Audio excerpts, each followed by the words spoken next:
What is up, you fine folks? We were in Texas for about 2 weeks. That is why we've been a bit absent on this channel. A little bit of a breakdown as we were there, not just for Fortnite, but for Rocket League World Championships. It was an amazing time. All right, I really do love Texas. Everything's bigger in Texas, including the food and beer bills, which are still going to be paid off. It was a big bill, but it was also a super fun back-to-back weekends of some global championships and a world championships. And when it comes to North American esports, I was like, you know what? Rocket League guys, we got a chance heading into this weekend. Some big eyes on teams like Space Station and G2 repping the NA. But of course, if you guys follow Rocket League, a lot of European teams, a lot of French players, South American players that have always been knocking at the door of ruining America's dreams. And that continued into this weekend. But we still saw some electric matchups. We also saw a ton of upsets leading into the actual first stage matches in the arena, and that included Gen G and Vitality upset very early on, something that not a lot of people were expecting, and we knew we were in store for a great event. He's got Jack and first killer that just picked up 100 boost. This one going into the midfield. First killer got the flip, but Fiber cuts away the play. Has it cut away Gen G's hopes in this series? Jack could be the hero. Flat middle, make contact, and Pioneers stun the world. Flat. Is this the end for the world champions? They gotta get going now. Zen, he gets a couple foot resets and a pump, but Rodosin wants to keep it in play. Vitality low on boost. Is this it? It's so awkward, and Oski dares. Play to the side, off the sidewall. Archie puts it down. And it was Oxygen Esports actually making a miracle run, a team who, if you don't follow the Rocket League scene, was called the coveted 17th seed, as about 2.5 weeks ahead of the Rocket League Championships, they found out they were going to be invited because a team known as Anything, unfortunately, had visa issues. So about 2.5-ish weeks before Worlds started, they reached out to Oxygen Esports saying, hey, can you guys make it? These guys weren't even practicing, by the way. I got the chance to talk to Joyo, a fan favorite out there who I met years ago when he was just a kid, and now he's pretty much grown up now. It's weird watching all of these people grow up in front of your eyes. And he was like, yeah, I had a vacation. I canceled everything, and we took on Worlds, and they ran with it. You guys find out about this Worlds appearance opportunity about, like, what, a month ago? Can you take us through? Not a month, like 2 weeks. Before the event, about a week and a half before, we got told we have to get ready for a flight to Dallas. So insane. And now playoff run continuing. Were you guys ready for this? Were you even practicing at that point in time? No, I had like 5 hours past 2 weeks on Rocket League. I think Archie had about 3. I think Oscar was on like 20, but like we all were like chilling. I had a holiday plan to go to Turkey, and we had to cancel it so we could play. But you know, we put the work in. Like when we got told, we're scrimming like 3 times a day, like trying to get everything we could to prepare. Because I mean, not even just like we don't have the enough practice time. We're also the newest team here. Like I think every other team's been around for the whole season. We formed last split, so yeah, we knew we had to like grind. And I know this was working. And beyond just the underdog story, and they took it to a top 6 finish, which is incredible. The last time I saw Joyo compete was at the World Championships a couple years ago with Moist Esports, and that was a heartbreak story. This one completely different, as you know, everyone in the arena was really cheering for them, and not necessarily, you know, a huge North American fan base for Oxygen Esports. It was cool to see. Another dope storyline out there, in case you guys follow Team Falcons in Rocket League, it was actually twin brothers, RW9 and Killers, twin brothers competing at LAN for a world championship at just 17 years old. Something I found out once I was finally there, and it was super cool. A lot of people had them down as the favorite to win it all. Joyo, he's trying to control it. Oski just pops it up. Joyo, contested. Oski will have to make magic happen. This is it. They got to go now.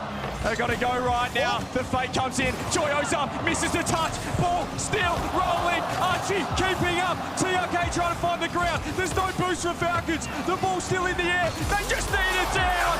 Team Falcons top 4. Oxygen going home. And then you also had Carmine Corp. They had some crazy Blue Wall fans there, and the French were certainly there in support. But again, it's a North American event. I don't know how many people want to travel all the way across the world to Texas for Rocket League, but there still were plenty. I thought they were looking insane, and they were also making the run. Unfortunately, fall short against G2, but nearly pull off the complete reverse sweep and the BO7. Like, that was probably my favorite series of the entire event. Unfortunately for KC, though, they fall just that short. And we were also there live on the grounds because of Thunderpick, our esports betting sponsor. We were doing some predictions over there. I predicted incorrectly with North America, but it was thanks to them we were actually there in the first place. Out here in one of the many hearts of Texas, that being downtown Fort Worth, young men from all over the world come here to fight it out on the Rocket League field. A lot of people today say fear the French, but today here in Texas, I say we do it for America. Thanks to Thunderpick. Please bet responsibly. Matches going on all day long. Europe.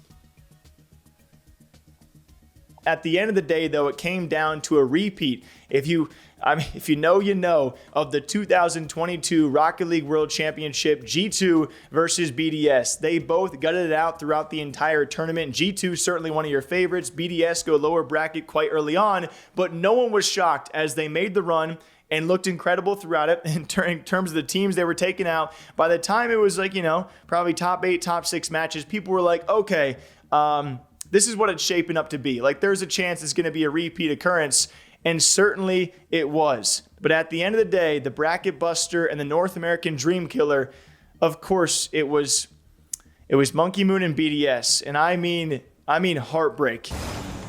Well, Drali trying to at least cause some sort of hassle to add a wrinkle into a pristine performance from G2 Stride in game number 1.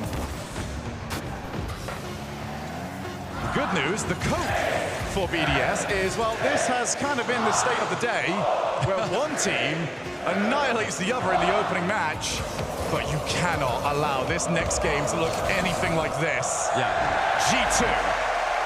Exotic with Monkey Moon in support. Good time here for Atomic to take control of the ball. Nobody challenging though. BDS allowing G2 just to play themselves out of it. Here comes Monkey Moon, waiting for his chance. That's well played over the top though. Beast mode, only as far as Exotic. Monkey Moon again with a breaker rotation. Brings Drali into the play. Atomic misses! Oh no, it's a massive mistake! Drali there to punish him! But what? Oh, Atomic just flipped the wrong way! Is it really gonna be like this? They're so close! Are they so far? 9 seconds, and G2 have to find the play! They need a miracle! They don't even have possession! Up goes Daniel, tries to keep the ball alive! He's over the top! And BDS, the best Rocket League team in the world!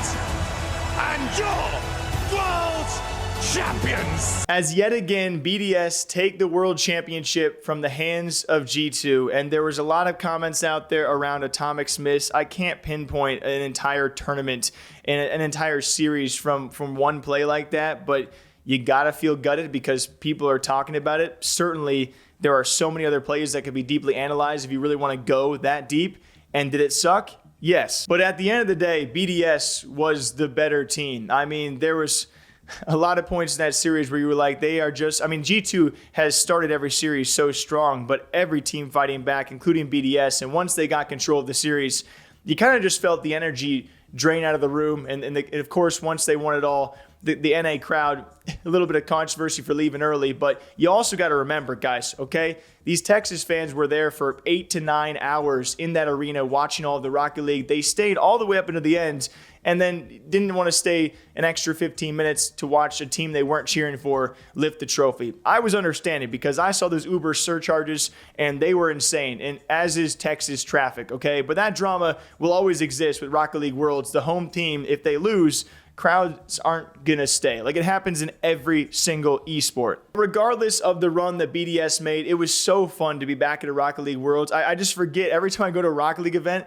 I like so many players on so many different teams. It is typically a win-win because although a lot of my players I like are eventually going to get eliminated, there's always a different team to cheer for and a different storyline, which always makes these events so fun to go to. And BDS, yet again, your Rocket League world champions, Monkey Moon grabbing his second as well. And the boys, they looked insane, and they looked like the best team at the event. Although, I mean, these series, we had so many almost reverse sweeps. I couldn't even count how many there were just in the last day alone. But as per usual, we hope you guys all enjoy. Nice little throw a wrench in there with some Rocket League coverage. Hoping to make some more events of Rocket League in the future. And until next time, take care of yourselves, okay? Drink up, hydrate, and we'll see you back here sometime soon. Take care.